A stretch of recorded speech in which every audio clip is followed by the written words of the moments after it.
नमस्कार दोस्तों।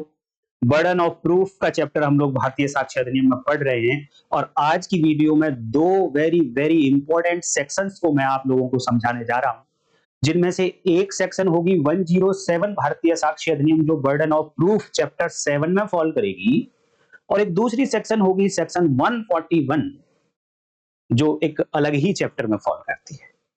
और सेक्शन 141 इतनी इंपॉर्टेंट सेक्शन है भारतीय साक्ष्य अधिनियम की कि अगर इस सेक्शन को भूल जाएं, इस सेक्शन को हटा दें भारतीय साक्ष्य अधिनियम में से, तो अराजकता फैल सकती है कोर्ट में। मेरा ऐसा मानना है। क्यों फैल सकती है वो मैं अभी आपको पहले 141 भारतीय साक्ष्य अधिनियम पढ़ाऊंगा, देन आपको समझ भी आ जाएगा कि मैं ठीक कह रहा हूं।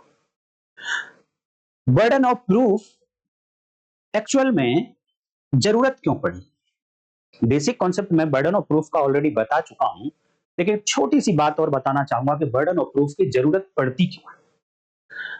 देखिए, बहुत सारे चैप्टर्स हम पढ़ते आ रहे हैं, जो मैंने एक बार एक वीडियो में आप लोगों को बताया भी है कि आपको भारतीय साक्ष्य अधिनियम को किस तरीके से पढ़ना है। तो ब्रीफ में बता दूं, सबसे पहले आप ये जानिए कि किसी केस से रिलेटेड कौन से फैक्ट कोर्ट में जा सकते हैं, तो उनको कहते हैं रेलेवेंट फैक्ट होंगे, केवल और केवल वही कोर्ट में ले जाए जा सकते हैं। या फिर आप फैक्ट इन इशू कह लीजिए, तो फैक्ट इन इशू तो बिना फैक्ट इन इशू के तो केस बनता ही नहीं है। तो पहली बात कि रेलेवेंट फैक्ट ही कोर्ट में जा सकते हैं। अब ये डिसाइड हो गया कौन से फैक्ट जा सकते हैं, तो अब क्वेश्चन आता है कि किस तरीके से इनको कोर्ट में लेकर जाया जाएगा। तो ये बात बताई जाती है दोस्तों सेक्शन नंबर 51 से लेकर एंड सेक्शन 103 तक। अब यहां तक देखिए, सारी जगह पर यही बताया गया है कि किसी फैक्ट को कोर्ट के अंदर किस तरीके से ले जाया जाएगा। अगर ओरल फैक्ट है तो उसको कैसे ले जाया जाएगा, डॉक्यूमेंट्री एविडेंस है, डॉक्यूमेंट्री फैक्ट है तो उसको कैसे लेकर जाया जाएगा। तो ब्रीफ में आपको मैं बता दूं कि ओरल एविडेंस के मामले में यह कहा जाता है कि ओरल एविडेंस केवल और केवल डायरेक्ट ही कोर्ट में जानी चाहिए। और डायरेक्ट का मतलब कि जिस व्यक्ति ने अपनी इंद्रियों से परसीव किया है किसी फैक्ट को, वही व्यक्ति कोर्ट में हाजिर हो और वही व्यक्ति अपनी गवाही कोर्ट में आकर दे। अगर डॉक्यूमेंट के कंटेंट को प्रूव करने की बात आती है, डॉक्यूमेंट्री एविडेंस की बात आती है, तो रूल ये है, सेक्शन 59 भारतीय साक्ष्य अधिनियम कहती है कि डॉक्यूमेंट के कंटेंट्स को प्राइमरी एंड केवल और केवल प्राइमरी एविडेंस से ही प्रूव किया जाना चाहिए। हाँ, थोड़ी सी विंडो छोड़ दी है सेकेंडरी एविडेंस के लिए और कहा कि कुछ मामले जो सेक्शन 60 में लिखे गए हैं, अगर उन मामलों में प्राइमरी डॉक्यूमेंट फॉल करता है, प्राइमरी एविडेंस फॉल करती है, तो फिर ऐसे मामलों के लिए सेकेंडरी एविडेंस दे देना। अब बात आती है, ये डिसाइड हो गया कि कौन से फैक्ट जाएंगे, ये भी डिसाइड हो गया कि किस तरीके से जाएंगे, किस मैनर में कोर्ट में जाएंगे। और सबसे बड़ी लड़ाई रह जाती है कि अब कौन इन फैक्ट्स को इस तरीके से कोर्ट में लेकर जाएगा। क्योंकि हर मैटर में आप देख लीजिए, एटलीस्ट दो पार्टी तो होंगी ही होंगी। जैसे कि हर एक गेम में कम से कम दो पार्टी होती है, दो प्लेयर होते हैं दो एंड पर। और लॉन टेनिस की बात करें तो क्वेश्चन उठता है कि सबसे पहले सर्विस कौन करेगा। क्रिकेट में बात करें तो सबसे पहले बैटिंग कौन करेगा। कबड्डी में बात करें तो सबसे पहले रेड कौन करेगा। इसी तरीके से मोस्ट ऑफ द गेम्स में ये क्वेश्चन होता है कि स्टार्टिंग कौन करेगा। इसी तरीके से कानून में भी ये लड़ाई होती है, क्योंकि वहां पर भी दो पक्ष होते हैं, दो पार्टीज होती हैं। तो हर पार्टी अपनी सहूलियत के हिसाब से कह सकती है कि इस तथ्य को इस तरीके से तो वो पार्टी लेकर आए कोर्ट में, ये मेरी ड्यूटी नहीं है। और वो वाली पार्टी कहेगी क्यों, मैं क्यों लेकर आऊं, ये जनाब कोर्ट साहब आप तो उस पार्टी से मंगाइए, इस फैक्ट को इस तरीके से वो पार्टी लेकर आए। अब ये डिस्प्यूट शुरू हो जाएगा और इस डिस्प्यूट को एंड करने की ड्यूटी थी लॉ फ्रेमर्स की। तो उन्होंने चैप्टर 7 भारतीय साक्ष्य अधिनियम डाल दिया और क्लियर कर दिया कि किस फैक्ट को इस तरीके से कोर्ट में लाने की ड्यूटी किस पार्टी की होगी। जब सेक्शन 104 भारतीय साक्ष्य अधिनियम हम लोगों ने पढ़ा था, तो उसमें मैंने आपको बताया था कि दो पार्ट हैं। जिन्होंने नहीं देखी वो वीडियो देख ले, और नहीं तो यहां पर याद कर ले कि उसके अंदर दो पार्ट हैं।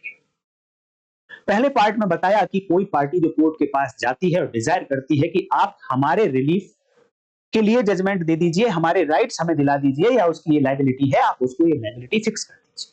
तो जो पार्टी कोर्ट को अप्रोच करेगी वो ड्यूटी, उसकी ड्यूटी होगी कि अपने केस को प्रूव करे। जिन फैक्ट्स की एग्जिस्टेंस पर उस व्यक्ति का राइट डिपेंड करता है, ऐसे सारे फैक्ट की एग्जिस्टेंस को प्रूव करना उसी पार्टी की ड्यूटी हो। और दूसरी बात, जो सेकंड पार्ट था वो बड़ा इंपॉर्टेंट था। उसमें यह कहा गया था कि जब किसी पर्सन को बाउंड कर दिया जाएगा कि इस पर्टिकुलर फैक्ट को वो पार्टी प्रूव करेगी या वो पर्सन प्रूव करेगा, तो फिर वही पर्सन प्रूव करेगा। तो झगड़ा कैसे समाप्त किया लॉ फ्रेमर ने? कि सेक्शन 104 भारतीय साक्ष्य अधिनियम में कह दिया कि लॉ जिसको बाउंड करेगा, जो पर्सन बाउंड होगा, वहां पर केवल बाउंड लिखा है, उस बाउंड का मतलब लीगली बाउंड। लीगली बाउंड का मतलब कि लॉ ने कहीं ना कहीं किसी पार्टी के ऊपर ड्यूटी लगाई है कि पर्टिकुलर फैक्ट को प्रूव करना है, तो आपकी ड्यूटी होगी या आपकी ड्यूटी होगी या आपकी ड्यूटी होगी। तो जिसकी ड्यूटी लगाई लॉ ने, जिसको बाउंड किया कि इस फैक्ट को प्रूव करने की ड्यूटी उस पार्टी की, तो वही पार्टी ऐसे फैक्ट को प्रूव करेगी। ये जनरल बात सेक्शन 104 के सेकंड पार्ट में कह दी गई। अब क्वेश्चन आता है कि लॉ कहां कहां बाउंड करता है। देखिए, जो स्पेशल एक्ट्स हैं उनके अंदर जहां लिख दिया, अगर कोई सेक्शन बना दी कि इस पर्टिकुलर फैक्ट को प्रूव करने की ड्यूटी बर्डन इस पर्टिकुलर पार्टी के ऊपर होगा, तो उसी के ऊपर होगा। मैं बात करता हूं भारतीय साक्ष्य अधिनियम की, तो इसमें कहां कहां लिखा है लॉ ने कि कौन सी पार्टी प्रूव करेगी। तो सबसे पहली बात लिखी थी सेक्शन 105 में, और यह कहा था कि अगर किसी फैक्ट को प्रूव करने के लिए दोनों तरफ से किसी ने भी कोई एविडेंस नहीं दी, दोनों पार्टीज में से किसी ने भी कोई एविडेंस नहीं दी, तो अब ये देख लीजिए कि कौन ऐसी पोजीशन में है कि वो हार जाएगा, वो अपने केस को लूज कर देगा। जो लूज कर रहा होगा उसी की ड्यूटी है कि भैया आप अपने केस को जीतने के लिए एविडेंस दीजिए, बर्डन उसके ऊपर डाल दिया। पहली सेक्शन 105। दूसरी सेक्शन 106 पर्टिकुलर फैक्ट को प्रूव करने की लास्ट वीडियो में मैंने पढ़ा दिया। एक और सेक्शन की स्पेशल नॉलेज है अगर किसी व्यक्ति की किसी फैक्ट के बारे में, तो फिर वही प्रूव करेगा। 109 भारतीय साक्ष्य अधिनियम पिछली वीडियो में पढ़ा दिया। आज मैं बात करना चाहता हूं सेक्शन 107 भारतीय साक्ष्य अधिनियम। बहुत ही इंपॉर्टेंट सेक्शन है और इस सेक्शन के साथ पढ़ना चाहिए सेक्शन 141 भारतीय साक्ष्य अधिनियम को। यही सेक्शन पहले 136 इंडियन एविडेंस एक्ट हुआ करती थी, और इस सेक्शन के बारे में कहा जाता है, यहां पर जज की ड्यूटी है, को जज को पावर्स दी गई है, क्योंकि पूरा जो गेम हो रहा है दोनों पार्टीज के बीच में, उसका रेफरी कौन है? जज। Presiding officer of the court is the referee to decide the game, कि किस पार्टी ने गेम अच्छा खेला, किसने वो सारी ड्यूटीज अपनी पूरी कर दी जो लॉ ने कहा था कि इस पार्टी को ऐसा करना होगा, तभी इसके फेवर में जजमेंट जाएगा। तो रेफरी की भूमिका अगर किसी सेक्शन में दिखती है भारतीय साक्ष्य अधिनियम में कोर्ट की, तो वो दिखती है section 136 Indian evidence act, now section 141 भारतीय साक्ष्य अधिनियम। और इस सेक्शन को कहा जाता था, the section 136 is the court room of 50 doors, of 50 doors. Now this section is called section 141 of Bharatiya Sakshi Adhiniyam. Sorry, Bharatiya Sakshi Adhiniyam is the courtroom of 46 doors. अभी दरवाजे पहले ज्यादा थे किसी कोर्ट रूम में enter करने के, अब नए लॉ में दरवाजे कम हो गए। अब ये दरवाजे हैं क्या? एक्चुअली यहां पर लिखा था कोर्ट रूम विद 50 डोर्स, 50 रास्ते थे जिन रास्तों से होकर कोई भी पार्टी किसी फैक्ट को कोर्ट के अंदर ला सकती थी। अगर वो पार्टी कोई 51वां दरवाजा अगर चुनना चाहती है, तो presiding officer is the watch dog of the room, और उसकी ड्यूटी है कि वो उसको रोक देगा। उसकी ड्यूटी है कि कोई अनऑथराइज्ड पर्सन किसी 51वें दरवाजे से कोर्ट के अंदर नहीं आना चाहिए। और ये 50 दरवाजे होते क्या थे?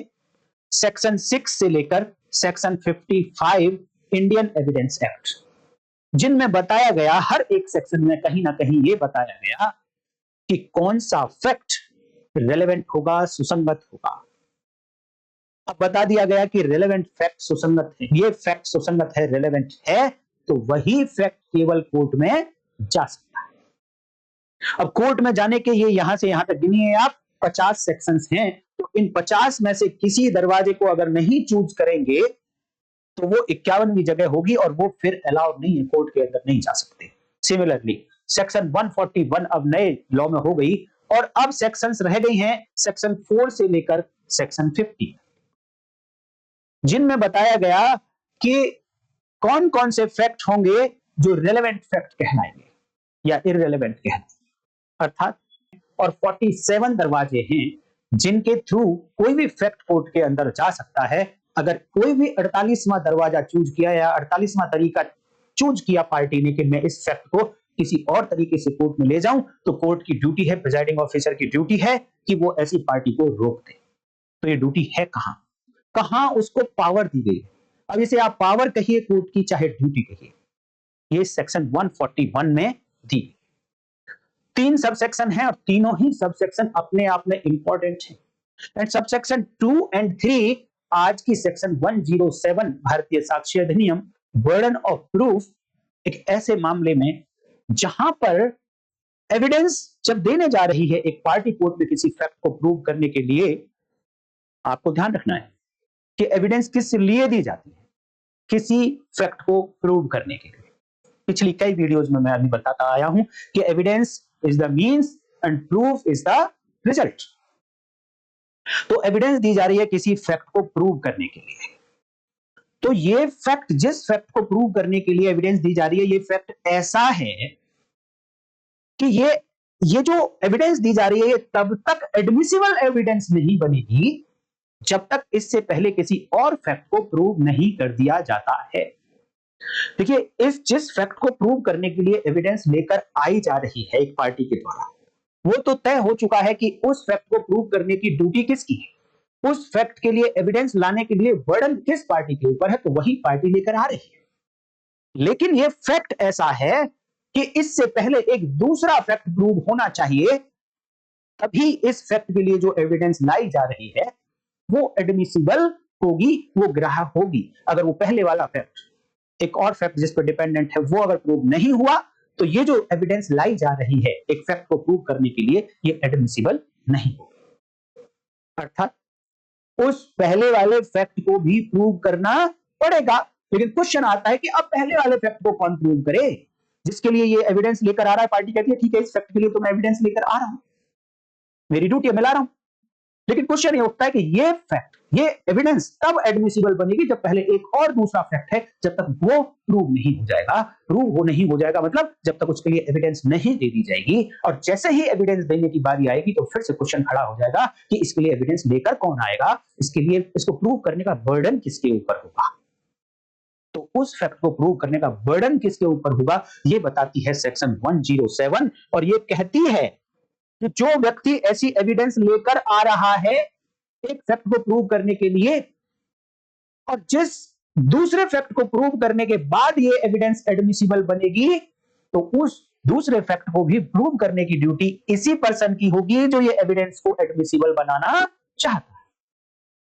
थोड़ी सी टेक्निकल बात लग रही होगी, जो मैं एग्जांपल बताऊंगा, और एग्जांपल एक नहीं कई सारे बताऊंगा। जो इलस्ट्रेशंस यहां पर लिखे हैं उनसे भी हटकर बताऊंगा, क्योंकि ये इलस्ट्रेशंस मोस्टली लोगों ने पढ़े होते हैं तो रट गए हैं, वो कॉन्शियस माइंड में गए हैं, सबकॉन्शियस माइंड में नहीं गए हैं। सबकॉन्शियस माइंड में कुछ और एक्स्ट्रा जब एग्जांपल आप लोगों के पास आएंगे तो जाएंगी बातें। तो पहले मैं आपको दिखाना चाहता हूं वो कोर्ट रूम ऑफ 47 डोर्स क्या कहता है। ये सबसेक्शन 2 और 3 107 से रिलेटेड हैं, एंड सबसेक्शन 1 अपने आप में एक इंपॉर्टेंट सबसेक्शन है। देखिए क्या कहती है। अच्छा, हेडिंग देखते हैं। सबसे पहले क्या कहता है, जज to decide as to admissibility of evidence. मैं कितनी बार दोस्तों अपनी वीडियोस में ये कहता आया हूं कि बहुत सारे लोग गलत बोलते हैं, गलत टर्मिनोलॉजी का यूज करते हैं। कितने सारे लोगों को मैंने कहते सुना है कि फैक्ट एडमिसिबल है एंड एविडेंस रेलेवेंट है। ये दोनों फ्रेज अपने आप में गलत बोली है। सही फ्रेज है, आप नोट कर लीजिए, अटेंटिवली याद रख लीजिए, और फ्यूचर में आपको इसी तरीके से यूज भी करना होगा। जब आप फैक्ट बोलेंगे तो उसका एडजेक्टिव रेलेवेंट हो सकता है, एडमिसिबल नहीं होगा।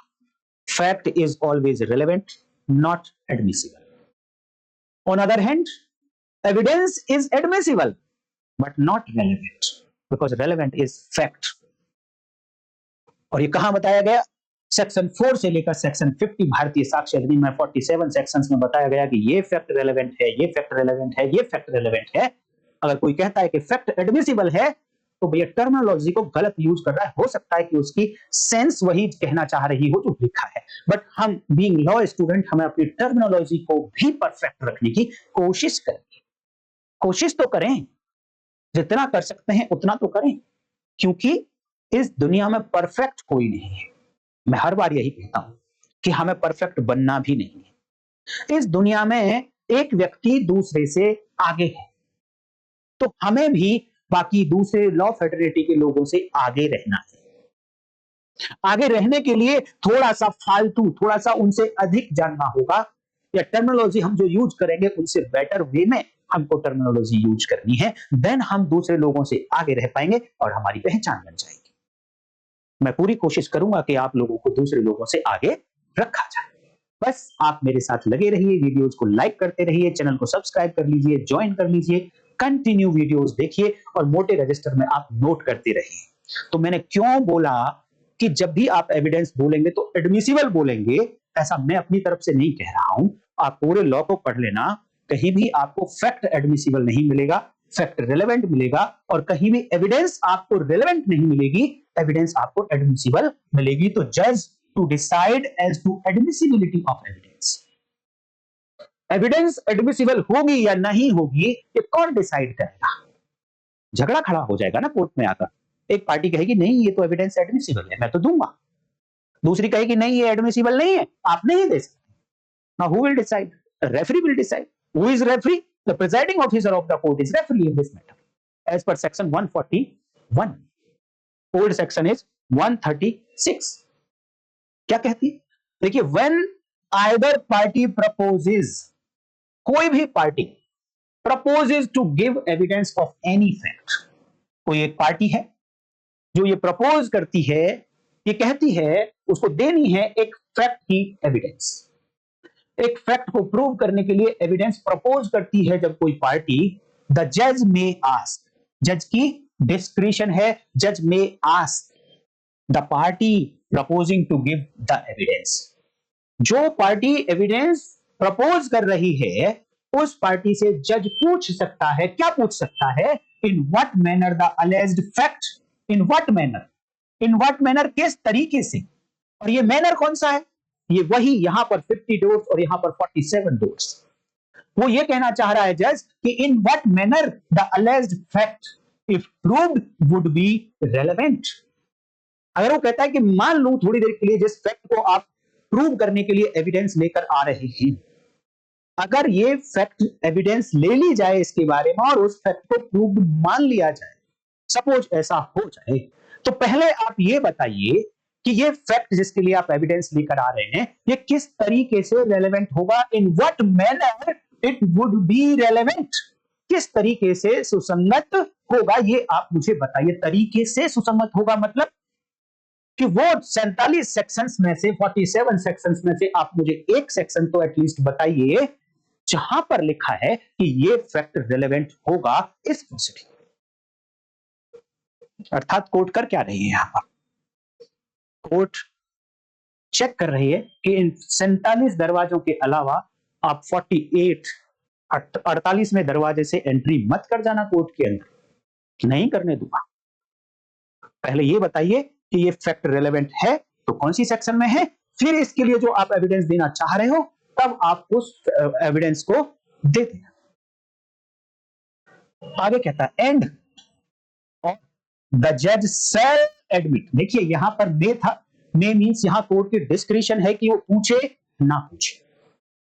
और अगर अपोजिट पार्टी कहती है कि नहीं ये फैक्ट रिलेवेंट नहीं है जिसके लिए आप एविडेंस प्रपोज कर रहे हैं, और कोर्ट को रिक्वेस्ट करती है पार्टी की नहीं इनसे आप पूछिए, सेक्शन 141 भारतीय साक्ष्य अधिनियम का प्रयोग करिए और पूछिए इनसे कि कैसे ये फैक्ट रिलेवेंट होगा जिसके लिए आप एविडेंस लेकर आए, देन कोर्ट को पूछना चाहिए। अब कोर्ट ने पूछ लिया और उस पार्टी ने बता दिया। अब यहां से आगे के फैक्ट्स लिखे द जज शैल, अगर उसने बता दिया कि ये फैक्ट रिलेवेंट होगा और उसी फैक्ट के लिए मैं एविडेंस लेकर आ रहा हूं, इसलिए ये एविडेंस एडमिसिबल होनी चाहिए। अगर ऐसा प्रूव कर दिया उसने, पार्टी ने बता दिया कि ये फैक्ट रेलेवेंट होगा, the shall admit the evidence. अब ऐसी एविडेंस जो प्रपोज कर रही थी पार्टी, ऐसी एविडेंस को एडमिट करना पड़ेगा, स्वीकार करना पड़ेगा। उसको ये नहीं कह सकते कि ये एविडेंस इनएडमिसिबल है। अब तो वो एविडेंस एडमिसिबल हो गई। अर्थात यहां से एक और मीनिंग निकल कर आता है कि कौन सी एविडेंस एडमिसिबल होंगी। केवल और केवल वो एविडेंस एडमिसिबल होंगी जो रेलेवेंट फैक्ट के लिए दी जा रही होंगी, रेलेवेंट फैक्ट को प्रूव करने के लिए दी जा रही है। लेकिन एडमिसिबिलिटी के साथ एक और बात जुड़ी हुई है। यह तो तय हो गया कि रेलेवेंट फैक्ट के लिए एविडेंस आ रही है, लेकिन क्या उसी मैनर में आ रही है जिस मैनर में लॉ कहता है कि ये एविडेंस इस पर्टिकुलर मैनर में आनी चाहिए? तो वो मैनर भी कोर्ट को देखना है। अगर आप काउंसिल हैं तो आपको भी वो मैनर देखना है कि क्या परमिटेड लॉ द्वारा परमिट की गए तरीके से ही ये एविडेंस कोर्ट में आ रही है क्या? अगर नहीं आ रही है तो फिर आप उसको ऑब्जेक्ट करिए और कोर्ट को बताइए कि रेलेवेंट फैक्ट के लिए तो लेकर आ रहे हैं ये एविडेंस, बट उस तरीके से नहीं ला रहे जिस तरीके से कोर्ट में लाने के लिए कहा गया, तो इनएडमिसिबल हो जाएगी। अगेन आगे देखेंगे। तो उसमें कहा गया the shall admit the evidence if he thinks. यहां पर सेल तो कहा, लेकिन अगेन डिस्क्रिशन कि कौन सोचता है that fact if proved would be relevant and not otherwise.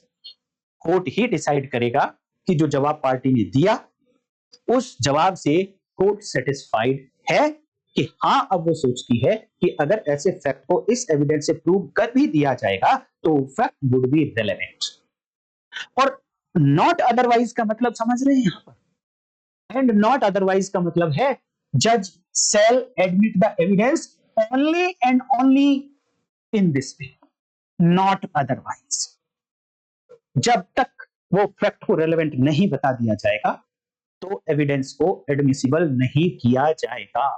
कोई और तरीका नहीं होगा कि इस एविडेंस को एडमिसिबल कर लिया जाए। ये बात करती है सेक्शन 141, जो जज की, कोर्ट की बड़ी ही पावर है भारतीय साक्ष्य अधिनियम के अंदर। और मैं तो इस सेक्शन को, एक ये सेक्शन और एक सेक्शन है 165 पुराने लॉ की, दोनों ही बड़ी इंपॉर्टेंट सेक्शन है। जज की बहुत अच्छी पावर्स हैं, इनको जजेस को यूज करना चाहिए टू डिलीवर द जस्टिस। ये हुई सब सेक्शन 1। अब मैं आपको दिखाना चाहता हूं सब सेक्शन 2, और जिसका रिलेशन है डायरेक्टली 107 भारतीय साक्ष्य अधिनियम से। इसके बाद मैं आपको वहां पर लेकर चलूंगा। देखिए सबसेक्शन 2 कहती है if the fact propose to be proved. अब यहां पर उस पहली वाली सबसेक्शन की लैंग्वेज भी आपको याद रखनी है। वहां पर कहा जा रहा था कि एक फैक्ट के लिए एविडेंस देना प्रपोज किया गया है, फैक्ट के लिए एविडेंस देना प्रपोज किया गया है। तो सबसेक्शन 2 में बोला if the fact propose to be proved. The fact का मतलब ये ऊपर वाला फैक्ट जिसके लिए एविडेंस लेकर आ रही थी पार्टी, और कोर्ट ने पूछा था कि बताइए किस तरीके से रिलेवेंट होगा, और वो बता दिया गया है। तो उन्होंने कहा कि ये वो वाला फैक्ट है, the fact propose to be proved, जिसको प्रूव करने का प्रपोजल दिया गया है, is one of which evidence is admissible only upon proof of some other facts। ये फैक्ट ऐसा है भैया कि इसके लिए जो एविडेंस एडमिसिबल होगी वो केवल और केवल जब हो सकती है जब पहले कोई दूसरा फैक्ट प्रूव कर दिया जाए। ये evidence is admissible only upon the proof of some other fact. किसी दूसरे फैक्ट के प्रूफ पर डिपेंड करता है कि ये जो एविडेंस है ये एडमिसिबल होगी या नहीं। तो अब सबसेक्शन 2 कहती है सच लास्ट मेंशन्ड फैक्ट। सच लास्ट मेंशन्ड फैक्ट मतलब ये अदर फैक्ट जिसके प्रूफ पर इस एविडेंस की एडमिसिबिलिटी डिपेंड करती है। Such last mentioned fact must be proved before evidence is given of the fact first mentioned. भैया अगर ये जो एविडेंस प्रपोज की जा रही है ये ऐसी एविडेंस है कि ये तभी एडमिसिबल हो सकती है जब ये प्रूव कर दिया जाए कि दूसरा फैक्ट, जब दूसरा फैक्ट प्रूव कर दिया जाएगा ये एविडेंस केवल और केवल तभी एडमिसिबल हो सकती है तो कोर्ट ये सेक्शन कहती है कि जो लास्ट वाला फैक्ट है जिस पर इसकी एडमिसिबिलिटी डिपेंड है, पहले उस फैक्ट को प्रूव किया जाएगा। और कौन प्रूव करेगा? Must be prove before evidence is given of that first mention of the fact first mention. अब देखिए यहां पर केवल इतना कहा गया है कि जिस फैक्ट पर इस एविडेंस की एडमिसिबिलिटी डिपेंड करती है पहले उसको प्रूव किया जाएगा। लेकिन लड़ाई फिर वही हो जाएगी कि प्रूव करेगा कौन, इस बात को बताएगी सेक्शन 107। बट क्वेश्चन ये तो है कि जब एडमिसिबल बनेगी वो एविडेंस जब पहले ये सेकंड फैक्ट प्रूव हो जाएगा। प्रूफ का मतलब जब इसके लिए एविडेंस दे दी जाएगी। कौन प्रूफ करेगा, बर्डन ऑफ प्रूफ किसके ऊपर होगा, वहां बात करेंगे सेक्शन 107 में। यहां पर देखिए छोटी सी छूट ये दी गई कोर्ट के द्वारा, कोर्ट को एक डिस्क्रिप्शन दे दी गई कि दो बातें होती हैं कि पहले आप ये बताइए कि फैक्ट रेलेवेंट है, बता दिया, अब आप एविडेंस ले आए। अब आप एविडेंस ले आए तो अब तो कुछ भी पेंडिंग नहीं रह गया। लेकिन यहां कंडीशनल सेंटेंस है, हाइपोथेटिकल सिचुएशन है। वो कहते हैं कि इफ प्रूव्ड, अगर उसको प्रूव कर दिया जाता है तो वो फैक्ट रेलेवेंट होगा, ऐसा जानना है। इट मींस पहले प्रूव किया जा सकता है बशर्ते कि रेलेवेंसी को आप कहीं ना कहीं तो ये सेटिस्फाई करो कोर्ट को कि आप प्रूव कर ही देंगे कि ये फैक्ट रेलेवेंट होगा।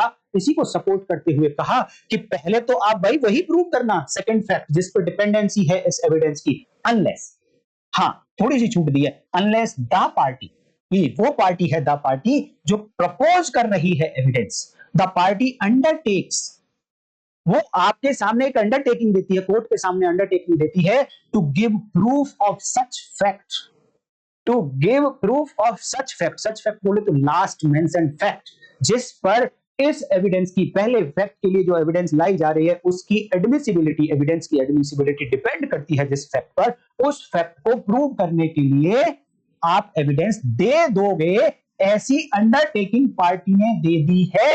अभी तक प्रूव नहीं कर पाई बट अंडरटेकिंग दे दी कि यस इसके लिए भी मैं एविडेंस ले आऊंगा, पार्टी कहती है। और केवल अंडरटेकिंग से काम नहीं चलेगा, साथ में लिखा है and the court is satisfied with such undertaking. केवल उन्होंने, पार्टी ने अंडरटेकिंग दे दी उससे काम नहीं चलेगा, कोर्ट का सेटिस्फेक्शन देखना है कि क्या ऐसी अंडरटेकिंग से कोर्ट सेटिस्फाइड है कि ठीक है पहले हम जो ये एविडेंस लेकर आ रहा है पहले फैक्ट के लिए, इस एविडेंस को एडमिसिबल कर लेते हैं। जबकि रूल ये है, ये एक्सेप्शन है जो भी बाद में बताया है, जबकि रूल ये है कि पहले सेकंड फैक्ट को आप प्रूव करिए। लेकिन थोड़ा सा रिलैक्सेशन दे दिया कि आप चलिए अंडरटेकिंग दे दीजिए कि आप इस एविडेंस को, सेकंड फैक्ट को प्रूव करने के लिए एविडेंस दे देंगे, ऐसी अंडरटेकिंग दे दीजिए। और ऐसी अंडरटेकिंग से कोर्ट सेटिस्फाई हो गया तो कहते हैं ठीक है आप पहले फैक्ट के लिए एविडेंस दे दो। अदरवाइज रूल यही है कि पहले सेकंड फैक्ट के लिए एविडेंस दो जिस पर पहले फैक्ट की एविडेंस की एडमिसिबिलिटी डिपेंड करती है। एग्जांपल, इलस्ट्रेशन नीचे दिया गया है बट मैं आपको एग्जांपल बोल देता हूं, दिखा देता हूं। सेक्शन 26 भारतीय साक्ष्य अधिनियम, जो पहले सेक्शन 32 हुआ करती थी, डाइन डिक्लेरेशन लिख लीजिए कि किसी पर्सन का स्टेटमेंट है लेकिन यह स्टेटमेंट उस व्यक्ति ने मरने से पहले दिया था, लेकिन इस स्टेटमेंट को देने के बाद उस व्यक्ति की डेथ हो गई है और यह स्टेटमेंट उस व्यक्ति ने अपनी मृत्यु के कारणों के बारे में बताया दिया। अब इस स्टेटमेंट को कोई पार्टी, सपोज प्रोसिक्यूशन, इस फैक्ट को, किस फैक्ट को, कि ये डाइन डिक्लेरेशन है एक पर्सन का जिसने अपनी कॉज ऑफ डेथ बताई, इसको प्रूव करना चाहते हैं एज ए डाइन डिक्लेरेशन। तो ये कहती है कि ये डाइन डिक्लेरेशन के लिए जो एविडेंस लेकर आई जा रही है, ये डाइन डिक्लेरेशन एक और फैक्ट पर डिपेंड करता है और वो फैक्ट है कि ये व्यक्ति की डेथ हो चुकी है। सम अदर फैक्ट ये है, proof of some other fact ये है कि इस व्यक्ति की अगर डेथ प्रूव नहीं हुई, मृत्यु साबित नहीं हुई, तो फिर इस व्यक्ति के द्वारा दिया गया कथन dying declaration as a dying declaration relevant नहीं होगा अंडर सेक्शन 26 भारतीय साक्ष्य। तो पहले क्या प्रूव करना पड़ेगा कि पहले प्रूव करिए कि इस व्यक्ति की डेथ हो चुकी है, आप इस बात के लिए एविडेंस दीजिए कि ये व्यक्ति अब जिंदा नहीं है, मर गया है। देन ही इस डाइन डिक्लेरेशन के लिए जो आप एविडेंस लेकर आ रहे हैं, चाहे वो ओरल है चाहे वो डॉक्यूमेंट्री है, अब वो एडमिसिबल हो जाएगी। ये कहती है सेक्शन 141 सबसेक्शन 2। हाँ, ये जो अगर इसमें जाएं तो प्रोसिक्यूशन ये कहती है कि मैं अंडरटेकिंग देता हूं कि मैं ये प्रूव कर दूंगा कि इस व्यक्ति की डेथ हो चुकी है, जिसके स्टेटमेंट को मैं डाइन डिक्लेरेशन की तरह प्रूव करना चाहता हूं। तो कोर्ट अगर सेटिस्फाइड है तो बिना डेथ प्रूव हुए परमिट कर देगी कोर्ट, लेकिन कोर्ट की सेटिस्फेक्शन जरूरी है और बाद में फिर प्रूव भी करना पड़ेगा। और ये अंडरटेकिंग को फुलफिल नहीं किया तो वो एविडेंस के रूप में पढ़ी ही नहीं जाएगी। एक और एग्जाम्पल, सेक्शन 27 भारतीय साक्ष्य अधिनियम, जहां पर यह कहा गया कि एक विटनेस ने एक पहले जो जुडिशियल प्रोसीडिंग्स चल रही थी उनमें कोई एविडेंस दी थी, या यही एक केस चल रहा है, इसी में जुडिशियल प्रोसीडिंग के दौरान एक एविडेंस दी थी किसी गवाह ने। अब उस गवाह की एविडेंस को किसी सब्सीक्वेंट प्रोसीडिंग में यूज करना है, पश्चातवर्ती किसी कार्यवाही में यूज करना है, या फिर इसी प्रोसीडिंग में लेटर ऑन स्टेज पर यूज करना है, तो कब किया जा सकता है? जब वो विटनेस मर गया है, जब वो विटनेस अवेलेबल नहीं है। अगर सेक्शन 27 में किसी विटनेस की एविडेंस को सब्सीक्वेंट प्रोसीडिंग में या इसी प्रोसीडिंग में ऑन लेटर स्टेज यूज करना चाहती है कोई पार्टी, तो इस बात की जो एविडेंस लेकर आ रहा है, ये इस बात पर डिपेंड करती है जब ही एडमिसिबल होगी, जब पहले प्रूव कर दिया जाएगा कि ये व्यक्ति मर चुका है। तो डेथ के लिए एविडेंस लानी पड़ेगी। अगर डेथ के लिए एविडेंस नहीं आई तो ये सेक्शन कहती है नहीं, अब जो एविडेंस आप लेकर आ रहे हो पहली प्रोसीडिंग्स में, पहली जुडिशियल प्रोसीडिंग्स में जो एविडेंस दी थी वो एडमिसिबल नहीं होगी। उसकी तो एडमिसिबिलिटी ही डिपेंड करती है कि जब ये व्यक्ति मर गए। तो लास्ट फैक्ट है कि उसकी डेथ हो गई है, पहले आप उसे प्रूव। ये है सबसेक्शन 2। अब मैं दिखाता हूं आपको सबसेक्शन 3। एक और एग्जांपल देता हूं उसके। आपने सेक्शन 59 पढ़ी भारतीय साक्ष्य में, जहां पर यह कहा गया कि अगर डॉक्यूमेंट को प्रूव करना है तो केवल और केवल प्राइमरी एविडेंस से प्रूव करिए। हां, कुछ मामलों में जो अभी सेक्शन 60 में बताऊंगा, ऐसा लॉ कहता है, मैं नहीं कह रहा हूं, सेक्शन 60 में बताई जाएंगी, उनको छोड़ देंगे आप, तो बाकी सारे मामलों में प्राइमरी एविडेंस से प्रूव करिए। इट मींस कि जो सेक्शन 60 में मामले लिखे, अगर मैटर उनमें फॉल करता है तो आप सेकेंडरी एविडेंस दे दीजिए। इसका मतलब सेकेंडरी एविडेंस एडमिसिबल कब बनेगी? जब पहले यह प्रूव हो जाएगा कि वो मैटर सेक्शन 60 में फॉल करता है। जैसे कि मान लो ओरिजिनल एविडेंस जो है, प्राइमरी एविडेंस लॉस्ट हो गई है, अब वो मिल ही नहीं रही है, तो अब सेक्शन 60 कहती है कि आप ऐसे डॉक्यूमेंट के कंटेंट को प्रूव करने के लिए सेकेंडरी एविडेंस दे देना। बट ये सेकेंडरी एविडेंस डिपेंड किस पे करती है कि प्राइमरी एविडेंस लॉस्ट हो गई है। तो जो पार्टी सेकेंडरी एविडेंस देना चाहती है उसकी ये ड्यूटी है कि वो पहले ये प्रूव करे कि ये जो प्राइमरी एविडेंस है इज लॉस्ट, ये खो गई है, इसके लिए एविडेंस लानी पड़ेगी, अभी डिस्ट्रॉय हो गई है, इसके लिए एविडेंस लानी पड़ेगी। और सेक्शन 60 में और जो कंडीशंस हैं दूसरी, कि ये पब्लिक डॉक्यूमेंट है तो आप प्रूव करिए, एविडेंस लाइए कि पब्लिक डॉक्यूमेंट है, या फिर ये अक्यूज के पोजेशन में है तो आप प्रूव करिए कि ये अक्यूज के पोजेशन में है, देन ही सेकेंडरी एविडेंस एडमिसिबल होती है। तो पहले ये फैक्ट प्रूव करना पड़ेगा, यही बात कहती है सेक्शन 41 सबसेक्शन 2। अब देखिए सेक्शन सबसेक्शन 3 क्या कहती है। If the relevancy of one alleged fact depends upon another alleged fact being first proved, यहां पर रेलेवेंसी की बात होती है और यहां कहा जा रहा है कि एक फैक्ट, ये जो फैक्ट को अलेज किया जा रहा है, जिसके लिए एविडेंस की आवश्यकता पड़ेगी, ये फैक्ट ऐसा है कि ये सुसंगत होगा, लेकिन इसकी सुसंगतता, इसकी रिलेवेंसी डिपेंड करती है किसी दूसरे फैक्ट पर। और ऐसा फैक्ट है कि पहले इसको प्रूव किया जाए। देखिए वहां एडमिसिबिलिटी की बात की, यहां रिलेवेंसी की बात है, तो दोनों में कंफ्यूज नहीं होना आपको। तो जज जब रेलेवेंसी की बात आ रही है कि एक फैक्ट ऐसा है कि इसकी रेलेवेंसी किसी दूसरे फैक्ट पर डिपेंड करेगी और पहले वो प्रूव करना पड़ेगा, तो द जज में इन हिज डिस्क्रिशन, अपनी डिस्क्रिशन यूज करेगा, अपना विवेकाधार यूज करेगा, विवेकाधिकार यूज करेगा, either permit evidence of first fact to be given before the second fact is proved. अगर कोर्ट चाहेगा तो वो कह सकता है कि हालांकि रेलेवेंसी तो इस तरीके की है कि पहले आप दूसरे फैक्ट को प्रूव करिए तब ये पहला फैक्ट रेलेवेंट होगा, लेकिन कोर्ट कहता है कि कोई बात नहीं, आप पहले फैक्ट को ही प्रूव कर दीजिए, सेकंड फैक्ट को आप बाद में प्रूव कर दें। और या फिर कह सकता है require evidence to be given of the second fact before the evidence is given of the first fact. अगर उसे लगता है अपनी डिस्क्रिप्शन में नहीं पहले सेकंड फैक्ट को ही प्रूव करिए, तो कोर्ट कह सकती है कि पहले सेकंड फैक्ट के लिए आप एविडेंस लाइए, बाद में आप पहले फैक्ट को प्रूव करिए। तो यहां आप देख पा रहे होंगे कि यहां एक फैक्ट दूसरे फैक्ट पर डिपेंड है, एक फैक्ट की रेलेवेंसी डिपेंड है। सबसेक्शन 3 में और सबसेक्शन 2 में डिफरेंस क्या है? सबसेक्शन 3 में रेलेवेंसी डिपेंड करती है एक फैक्ट की दूसरे फैक्ट पर, सबसेक्शन 2 में एक एविडेंस की एडमिसिबिलिटी डिपेंड करती है दूसरे फैक्ट के प्रूव हो जाने पर। तो सेकंड पार्ट में कोर्ट की डिस्क्रिशन है, वो कहे कि पहले पहला फैक्ट प्रूव कर दीजिए बाद में दूसरा कर देना, या फिर कहे नहीं पहले दूसरा ही करिए, फर्स्ट तो बाद में प्रूव। और जो सबसेक्शन 2 है वहां पर अंडरटेकिंग लेकर भी इसी तरीके का काम कोर्ट कर सकती है। इलस्ट्रेशन देख लीजिए क्या कहता है, सेक्शन 141 के इलस्ट्रेशन देखना बहुत जरूरी है, इंपॉर्टेंट सेक्शन है दोस्तों।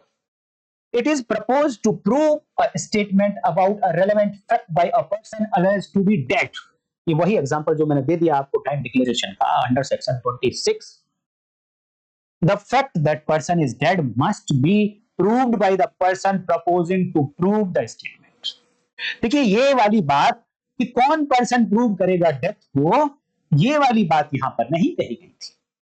यहां पर सिंपल बताया गया था कि पहले दूसरा फैक्ट प्रूव करना पड़ेगा कि वो व्यक्ति मर गया है, लेकिन इलस्ट्रेशन में लिखा कि वो पर्सन प्रूव करेगा कि व्यक्ति मर गया है जो ऐसे मरे हुए व्यक्ति के स्टेटमेंट को as a dying declaration prove करना चाहता है। इट मींस यहां पर ये कह दिया 107 बीएसए भारतीय साक्ष्य before the evidence is given of the statement. उस स्टेटमेंट के बारे में ओरल एविडेंस या डॉक्यूमेंट्री एविडेंस देने से पहले उस व्यक्ति की डेथ प्रूव करनी पड़ेगी। अगर उस स्टेटमेंट को एज ए डाइंग डिक्लेरेशन कोई पार्टी प्रूव करना चाहती है तो। Second illustration, it is proposed to prove by a copy the contents of a document said to be lost. ये एक पार्टी है, वो एक कॉपी से किसी डॉक्यूमेंट के कंटेंट को प्रूव करना चाहती है और कहती है कि वो जो डॉक्यूमेंट है वो लॉस्ट हो गया है, वो खो गया है। The fact that the original is lost must be proved by the person proposing to produce the copy before the copy is produced. Copy को आप एविडेंस में पहले पेश करें कोर्ट के सामने, उससे पहले ये प्रूव करना पड़ेगा कि इस कॉपी की जो ओरिजिनल डॉक्यूमेंट है, ओरिजिनल कॉपी है, वो लॉस्ट हो चुकी है, वो खो चुकी है। ये भी मैं आपको बता चुका हूं। और एक एग्जांपल देता हूं, इनसे हटकर देता हूं दोस्तों, कि मान लो किसी फैक्ट को प्रूव करने के लिए एक्सपर्ट की ओपिनियन दी जा रही है। सेक्शन 39 भारतीय साक्ष्य अधिनियम, जहां पर बताया गया कि एक्सपर्ट कौन होगा और एक्सपर्ट की ओपिनियन रिलेवेंट होगी। लेकिन ध्यान देना, एक्सपर्ट की ओपिनियन रिलेवेंट कब होती है? जब वो व्यक्ति जिसकी ओपिनियन को एज एन एक्सपर्ट एडमिट किया जा रहा है वो एक्सपर्ट होना चाहिए। अगर वो व्यक्ति एक्सपर्ट की कैटेगरी में नहीं आता है, अगर वो व्यक्ति स्पेशली स्किल्ड नहीं है, तो वो एक्सपर्ट नहीं है। और एक्सपर्ट नहीं है तो फिर उसकी ओपिनियन सेक्शन 39 में रिलेवेंट नहीं हो सकती। इट मींस एक्सपर्ट की ओपिनियन डिपेंड किस पे करती है? एक्सपर्ट की ओपिनियन एडमिसिबल कब होगी? जब ये प्रूव हो जाए कि वो व्यक्ति जिसकी ओपिनियन को प्रोड्यूस किया जाना है कोर्ट में वो एक्सपर्ट है। तो अगर आप काउंसिल हैं, डिफेंस काउंसिल है या जो भी काउंसिल है, और आपका सामना एक्सपर्ट ओपिनियन से हो रहा है, तो आपको कोर्ट को रोकना चाहिए, ऑब्जेक्ट करना चाहिए किसी भी एक्सपर्ट की ओपिनियन को पढ़ने से, और कहना चाहिए कि पहले यह प्रूव कराया जाए कि यह व्यक्ति एक्सपर्ट की कैटेगरी में आता है। देन ही सेक्शन 141 सेटिस्फाई होगी और देन ही सेक्शन 107 भी सेटिस्फाई होगी। और यह बात प्रूव करने का बर्डन किसके ऊपर होगा?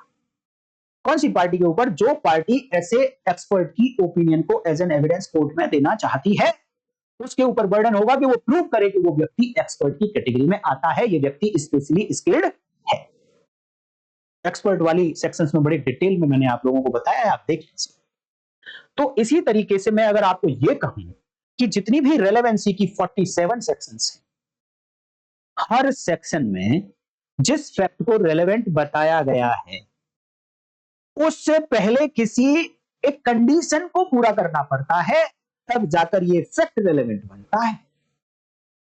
तो आप अगर एक अच्छे काउंसिल बनना चाहते हैं, समझदार इंटेलिजेंट काउंसिल बनना चाहते हैं, तो वो हर कंडीशन आपको इस सेक्शन से पूरी करनी चाहिए और कहना है कि अगर एक फैक्ट की रेलेवेंसी डिपेंड करती है दूसरे फैक्ट पर, जो आपको हर सेक्शन में देखने को मिलेगी, सेक्शन 4 से लेकर सेक्शन 50 तक, कोई भी फैक्ट ऐसा नहीं है जो इंडिपेंडेंटली रेलेवेंट हो। हर फैक्ट कहीं ना कहीं डिपेंडेंट है किसी दूसरे फैक्ट पर, तभी जाकर रेलेवेंट बन रहा है। तो सेक्शन 141 भारतीय साक्ष्य अधिनियम कहती है कि जिस पर डिपेंड है पहले आप उस फैक्ट की एविडेंस दीजिए, और सेक्शन 107 कहती है कि बर्डन किसका होगा, जो उस फैक्ट को प्रूव करना चाहता है, जो फैक्ट डिपेंडेंट है दूसरे फैक्ट पर, इसके लिए जो एविडेंस लाना चाहता है, इसी पार्टी की ड्यूटी होगी प्रूव करने की कि वो डिपेंडेंट फैक्ट को, जिस पर डिपेंड है फैक्ट, उसको प्रूव करे पहले। थोड़ी टेक्निकल बातें हैं और इन्हीं टेक्निकल बातों के आधार पर आप केस जीतते हैं दोस्तों। तो इंडियन एविडेंस एक्ट है बहुत पतला सा, और इसके अंदर गागर में सागर लिखी होने वाली बात है, क्योंकि आप देखिए एक सेक्शन का कनेक्शन कितनी सारी सेक्शंस के साथ में होता है। आज तक आपने जब पढ़ा होगा सेक्शन 141 या 136 इंडियन एविडेंस एक्ट, आपको लगा होगा कि ये तो इंडिपेंडेंट सेक्शन है, या इलस्ट्रेशन के थ्रू एक दो सेक्शंस के साथ आपको कनेक्शन दिख गया हो। बट ये मैं कहता हूं कि सेक्शन 141 का कनेक्शन हर एक सेक्शन, सेक्शन 4 से लेकर 50 तक है। हर एक सेक्शन, जो मोड ऑफ प्रूफ जो सेक्शन 51 से लेकर और सेक्शन 103 तक दिए गए हैं, इन सब में है। आप, ये कहा जाता है कि सर्टिफाइड कॉपी अगर कोर्ट के सामने प्रोड्यूस कर दी गई है, तो सर्टिफाइड कॉपी की जेन्युइननेस को कोर्ट प्रिज्यूम करेगी। लेकिन केवल और केवल ऐसा नहीं है कि कोई भी सर्टिफाइड कॉपी आ गई और उसकी जेन्युइननेस को कोर्ट प्रिज्यूम कर लेगी। जब सर्टिफाइड कॉपी को आप पढ़ते हैं, आई थिंक सेक्शन 75 में, तो वहां पर कई सारी कंडीशंस हैं। कोई भी सर्टिफाइड कॉपी बहुत सारे पहले फैक्ट्स पर डिपेंड करती है, तो आप चेक करिए कि क्या पहले वो फैक्ट जिन पर ये सर्टिफाइड कॉपी डिपेंड करती है प्रूव कर दिए गए हैं। अगर नहीं किए गए तो आपको ऑब्जेक्ट करना है। इसलिए मैं कहता हूं कि section 141 is the most important section of the Indian evidence act और भारतीय साक्ष्य जरूर आनी चाहिए आपको।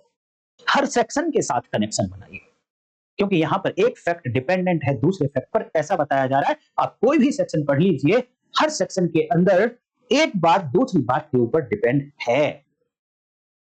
कहीं एडमिसिबिलिटी के रिगार्डिंग, कहीं रेलेवेंसी के रिगार्डिंग। एडमिसिबिलिटी के रिगार्डिंग आती है तो सबसेक्शन 2, और रेलेवेंसी के रिगार्डिंग आती है तो सबसेक्शन 3। नेक्स्ट और इलस्ट्रेशंस आप लोग खुद पढ़ लेना दोस्तों। मैं अब आपको लेकर चलना चाहता हूं सेक्शन 107 भारतीय साक्ष्य अधिनियम। ये तो तय हो गया कि पहले आपको ये बताना है कि फैक्ट रेलेवेंट है, फिर एविडेंस लानी है उसके लिए, या अगर एक एविडेंस तभी एडमिसिबल होगी जब पहले दूसरा फैक्ट प्रूव कर दिया जाएगा, तो पहले दूसरे फैक्ट को प्रूव करो। अगर एक फैक्ट की रेलेवेंसी डिपेंड है दूसरे फैक्ट पर, तो पहले दूसरे फैक्ट को प्रूव करो, देन आप पहले फैक्ट को प्रूव करेंगे। अब क्वेश्चन आता है कि प्रूव करेगा कौन? हालांकि इलस्ट्रेशंस में लिखकर बता दिया है कि यहां पर भी कि कौन करेगा। सिमिलर बातें सेक्शन 107 में लिखी। मैं लेकर चलता हूं आपको सेक्शन 107 पर। देखिए सेक्शन 107 हेडिंग क्या कहता है? Burden of proving fact to be proved to make evidence admissible. ऐसे फैक्ट को प्रूव करना है जो फैक्ट किसी एविडेंस को एडमिसिबल बनाने के लिए जिम्मेदार है। मैंने आपको बताया था बर्डन ऑफ प्रूफ की सेक्शन को जब आप पढ़ेंगे तो इतने ध्यान से आपको पढ़ना है, ये चेक करना है कि इस सेक्शन में कौन से फैक्ट को प्रूव करने के बर्डन की बात हो रही है। तो सेक्शन 107 में कौन से फैक्ट को प्रूव करने के बर्डन की बात हो रही है? सेक्शन 106 एक फैक्ट है, एक पर्टिकुलर फैक्ट। उसके साथ 109 पढ़ी, एक फैक्ट है जो स्पेशली किसी पर्सन की नॉलेज में है। लेकिन 107 में दो फैक्ट हैं, दो। लेकिन दो में से केवल और केवल एक फैक्ट को प्रूव करने का बर्डन बताया जा रहा है, दूसरे का नहीं बताया जा रहा। तो आपको आइडेंटिफाई करना पड़ेगा कि कौन से फैक्ट को प्रूव करने के बर्डन के बारे में बात हो रही है, किसके बारे में बात नहीं हो रही है। तो देखिए, the burden of proving any fact, burden of proving any fact. अब इस एनी फैक्ट को आप समझ गए तो आइडेंटिफाई कर पाएंगे। एनी फैक्ट को आगे एक्सप्लेन किया है, the burden of proving any fact. ये फैक्ट कैसा है? Necessary to be proved in order to enable any person to give evidence of any other fact। यहां तक ये इस एनी फैक्ट का एक्सप्लेनेशन है, क्वालिफिकेशन है, ये बताते हैं ये वाले वर्ड्स यहां तक के कि ये एनी फैक्ट है। ये एनी फैक्ट ऐसा है जो आवश्यक है, नेसेसरी है, टू बी प्रूव्ड। इस फैक्ट का प्रूव किया जाना आवश्यक है, किस बात के लिए? In order to enable any person. इस फैक्ट को प्रूव जब तक नहीं किया जाएगा तब तक कोई पर्सन एविडेंस देने के लिए, किसी दूसरे फैक्ट की एविडेंस देने के लिए योग्य नहीं होगा। ये ऐसा फैक्ट है जिसके बर्डन की बात यहां पर कही जाती है। कैसा फैक्ट है? रिपीट करता हूं, ध्यान से सुनो। ये ऐसा फैक्ट है कि इसको पहले प्रूव किए जाने से ही कोई पर्सन किसी दूसरे फैक्ट की एविडेंस देने के लिए योग्य होगा, इनेबल होगा। अगर इस फैक्ट को प्रूव नहीं किया गया तो इस दूसरे फैक्ट की एविडेंस देने के लिए ये पर्सन योग्य नहीं होगा, ये पर्सन एविडेंस नहीं दे सकता है। तो यहां क्वेश्चन आता है कि यस, इस पहले वाले फैक्ट को प्रूव करना है तो इसको प्रूव करने का बर्डन किसके ऊपर होगा? तो कहा गया है the burden is on the person, the burden is on the person who wishes, जो इच्छा जताता है, टू गिव सच एविडेंस। जो व्यक्ति इस दूसरे फैक्ट को प्रूव करने के लिए एविडेंस देना चाहता है, और ये पर्सन तब इनेबल हो पाएगा ऐसी एविडेंस देने के लिए जब पहले इस फैक्ट को प्रूव कर दिया जाए। तो ये सेक्शन कहती है 107 कि इस फैक्ट को भी यही व्यक्ति प्रूव करेगा, इसी व्यक्ति के ऊपर बर्डन होगा। इट मींस इस दूसरे फैक्ट को भी एविडेंस देने की जिसकी जिम्मेदारी है, उसी फैक्ट की एविडेंस देने की जिम्मेदारी भी उसी पर्सन, सेम पर्सन। इलस्ट्रेशन बिल्कुल एकदम मिलते जुलते हैं जो सेक्शन 141 में हम लोग पढ़ चुके हैं। A wishes to prove a dying declaration by B, B ने कोई डाइन डिक्लेरेशन दिया है और ए वो प्रूव करना चाहता है उस डाइन डिक्लेरेशन को, तो ए मस्ट प्रूव बीज डेथ।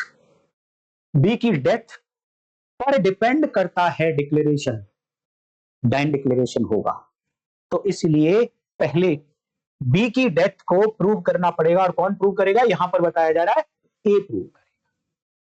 और सेक्शन 141 में बताया जा रहा है कि बिना डेथ को प्रूव किए ये statement as a dying declaration admissible नहीं होगा। लेकिन यहां पर बताया जा रहा है कि प्रूव कौन करेगा? जो डाइन डिक्लेरेशन को प्रूव करना चाहता है वही डेथ को प्रूव करेगा। एक और illustration, A wishes to prove by secondary evidence, लगभग वही इलस्ट्रेशन देख रहे हैं। ए इच्छा करता है एक ऐसा कि एक सेकेंडरी एविडेंस से एक लॉस्ट डॉक्यूमेंट के कंटेंट को प्रूव करना चाहता है। एक डॉक्यूमेंट ऐसा जो खो गया है उसके कंटेंट को सेकेंडरी एविडेंस से प्रूव करना चाहता है, तो A must prove that the document has lost.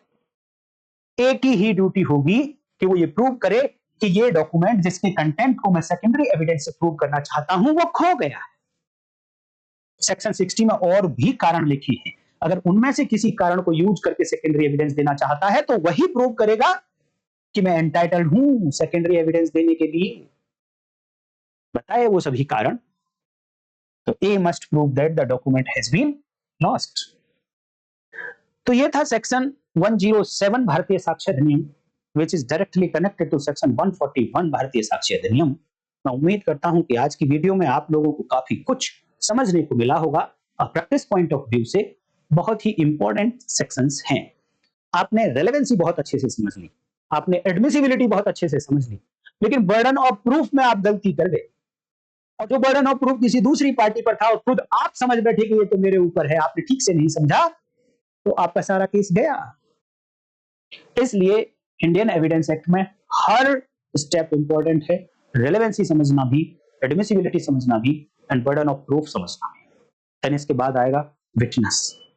कौन विटनेस होगा, विटनेस का एग्जामिनेशन कैसे होगा, विटनेस से क्या क्वेश्चन पूछे जा सकते हैं, क्या क्वेश्चन नहीं पूछे जा सकते हैं, कौन सा क्वेश्चन किस स्टेज पर पूछा जा सकता है, किस स्टेज पर नहीं पूछा जा सकता है, डिटेल में पढ़ाएंगे दोस्तों। आप बस चैनल को सब्सक्राइब करके रखिए, नोटिफिकेशन ऑन करके रखिए, वीडियो जो तुरंत आपको पता चल जाए कि हाँ वीडियो आ गई। ज्वाइन कर सकते हैं तो वो भी कर लीजिए। तो आज की वीडियो में दोस्तों इतना ही।